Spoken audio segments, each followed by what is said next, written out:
दुनिया का सबसे ऊंचा युद्ध क्षेत्र जहां ऑक्सीजन की कमी है, हवाएं जानलेवा हैं और तापमान टेम्परेचर -50 डिग्री सेल्सियस तक गिर जाता है। एक ऐसी जगह जहां इंसान का सांस लेना भी मुश्किल है और इस जगह पर एक खामोश जंग छिड़ने वाली थी। एक ऐसी जंग जिसकी भनक दुनिया की सबसे पावरफुल सीक्रेट एजेंसीज को भी नहीं थी। ये कहानी है भारत के एक ऐसे सीक्रेट आर्मी ऑपरेशन की जिसने पाकिस्तान की रातों की नींद हराम कर दी और अमेरिका की CIA इससे हैरान हो चुकी थी। इस मिशन का नाम था ऑपरेशन मेघदूत। ये सिर्फ एक ऑपरेशन नहीं था, ये था सियाचिन के आइसी कोल्ड हाइट्स पर भारत की स्थायी जीत की शुरुआत। और ये कहानी है धोखे, जासूसी और भारतीय जवानों की बेमिसाल जाबाजी।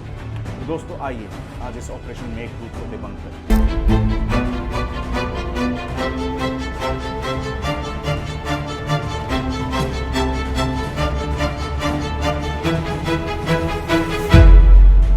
वीडियो शुरू करने से पहले इस वीडियो को लाइक कर दीजिएगा, चैनल सब्सक्राइब कर लीजिएगा और कमेंट में कुछ लिख दीजिएगा, इससे मुझे थोड़ी हेल्प होगी। चलिए दोस्तों आज का डिबंक शुरू करें। आज हम उस सच को सामने लाएंगे जो इतिहास की किताबों के पन्नों में कहीं दब गया था, उस वीर गाथा को जिसे सुनकर आपके रोंगटे खड़े हो जाएंगे। कहानी की शुरुआत होती है 1972 के शिमला समझौते से। इस समझौते ने भारत और पाकिस्तान के बीच लाइन ऑफ कंट्रोल यानी LOC तय की, लेकिन एक छोटी सी चूक हो गई, या ये कहें कि जानबूझकर ये गलती की गई। LOC को NJ 9842 नामक एक पॉइंट तक ही डिफाइन किया गया था और उसके आगे नॉर्थ के हिस्से को खुला छोड़ दिया गया था, और यही खुला हिस्सा था सियाचिन ग्लेशियर। उस समय सियाचिन ग्लेशियर को दुनिया का सबसे ऊंचा लेकिन सबसे बेकार और दुर्गम इलाका माना जाता था। किसी को यकीन भी नहीं था कि यहाँ इंसान भी रह सकता है। जंग कौन ही लड़ेगा, लेकिन पाकिस्तान के दिमाग में कुछ और ही चल रहा था। अब असली ट्विस्ट देखिए। 1970 के दशक की शुरुआत में कुछ वेस्टर्न मैपिंग कंपनियों ने, जिनमें खासकर अमेरिकन कंपनियां शामिल थीं, नक्शे बनाने शुरू किए और उन नक्शों में सियाचिन को पाकिस्तान के इलाके के तौर पर दिखा दिया। अब पाकिस्तान ने इसी नक्शे को अपना बहाना बनाया। इन्हीं नक्शों के आधार पर उन्होंने यूरोपियन देशों से, खासकर नॉर्वे और जापान से, बड़े पैमाने पर माउंटेन और पोलर गियर मंगवाने शुरू कर दिए। ये वो गियर थे जिसका सिर्फ एक्सट्रीम कोल्ड कंडीशन में ही काम आता है, ऊंचे पहाड़ों पर सरवाइव करने के लिए। पाकिस्तान के एलीट आर्मी माउंटेन्स खास ट्रेनिंग ले रहे थे। भारत की खुफिया एजेंसी को इस अजीब खरीद फरोख्त पे शक होने लगा और उनके कान खड़े हो गए। साल 1983 के आखिर की बात है। भारत की secret agency raw research and analysis wing जिसे कहते हैं, ने एक ऐसी इंफॉर्मेशन पकड़ी जिसने दिल्ली में हाई अलर्ट पैदा कर दिया। उनके एजेंट्स ने पाकिस्तान की जासूसी के एक नेटवर्क को इंटरप्रेट किया। इसमें पता चला कि पाकिस्तान की special service group SSG unit Siachen पर कब्जा करने के लिए एक सीक्रेट मिशन तैयार कर रही है। ये सिर्फ एक खबर इन्फॉर्मेशन नहीं थी, ये खतरनाक इनपुट था। पाकिस्तान का प्लान सीधा और शातिर था। अप्रैल 1984 में उन्हें स्पेशल माउंटेन ट्रूप्स चुपचाप सियाचिन के पोस्ट पर पहुंचाकर वहां पे अपना झंडा फहराने वाले थे पाकिस्तान के लिए। उनका मानना था कि इतनी ऊंचाई पर भारत के लिए इतनी जल्दी रिएक्ट करना, पहुंचना नामुमकिन है, इम्पॉसिबल है। और पाकिस्तान ने अपने इस ऑपरेशन का नाम दिया ऑपरेशन अबाबील। रॉ ने सिर्फ ऑपरेशन के प्लान का पता नहीं लगाया, उन्होंने उस डीलर से भी संपर्क किया जिसका पाकिस्तान अपने स्पेशल माउंटेन क्लोथिंग खरीद रहा था। और यही एक और क्रूशियल डिटेल हाथ लगी, डिलीवरी की तारीख। डीलर ने बताया कि पाकिस्तान ने अपने सारे गियर 13 अप्रैल 1984 तक डिलीवर करने को कहे हैं। बस भारत के पास पूरा प्लान रेडी था। पाकिस्तान 13 अप्रैल तक सामान मंगा रहा था, मतलब उनका ऑपरेशन 13 अप्रैल के बाद ही शुरू होगा। भारत के पास एक गोल्डन विंडो थी।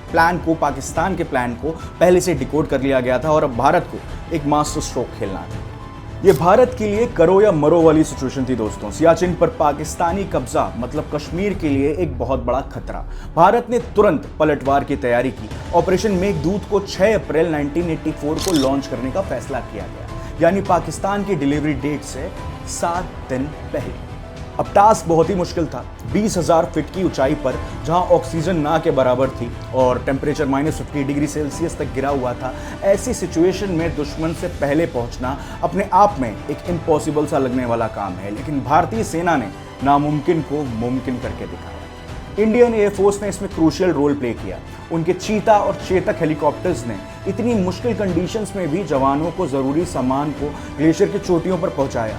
ये हेलीकॉप्टर्स अपनी मैक्सिमम लिमिट पर ऑपरेट कर रहे थे। इंडियन आर्मी के जाबाज जवान, जिनमें कुमाऊं रेजिमेंट, लद्दाख स्काउट्स और पैराशूट रेजिमेंट के कमांडो शामिल थे, बर्फीले तूफानों और मौत से लड़ते हुए वो आगे बढ़े। उन्होंने पैदल मार्च किया, बर्फ की दीवारों पर चढ़ाई की और दुश्मन से पहले हर स्ट्रैटेजिकली इंपॉर्टेंट पोस्ट पर भारत का झंडा लहरा दिया। जब पाकिस्तान की टुकड़ी 13 अप्रैल के बाद सियाचिन पहुंची तो उन्होंने देखा कि भारत पहले से ही वहां मौजूद है।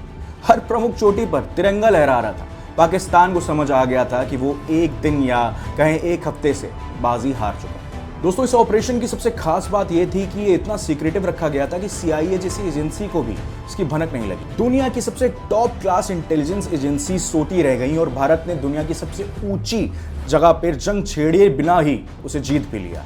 दोस्तों, ये इंडियन सीक्रेट सर्विसेज और ऑपरेशन एक्सीलेंस का एक बेजोड़ उदाहरण है। पाकिस्तान इस हार से बौखला गया। उन्हें विश्वास नहीं हुआ कि भारत इतनी फुर्ती से और इतनी चालाकी से उन पर भारी पड़ गया।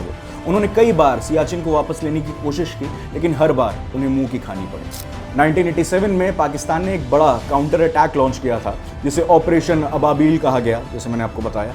उनका मकसद था बिलाफोन लॉक के पास फिर से कब्जा करना, जहां इंडियन आर्मी की सबसे अहम पोस्ट थी, जिसे उन्हें क्वाड पोस्ट का नाम दिया था। लेकिन भारत ने भी बैटल ऑफ बिलाफोन ला में उन्हें वापस हरा दिया।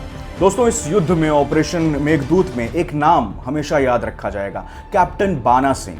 उन्होंने 1987 में एक छोटी सी टीम के साथ -60 डिग्री सेल्सियस के तापमान में 1500 फीट की बर्फ की सीधी दीवार पर चढ़ाई की और पाकिस्तान बंकरों को नस्ते नाबूद करने के बाद क्वेट पोस्ट पर कब्जा कर लिया। उनकी इस ब्रेवरी के लिए उन्हें परमवीर चक्र से सम्मानित भी किया गया था। बाद में उस पोस्ट का नाम बदलकर बाना पोस्ट रख दिया गया था।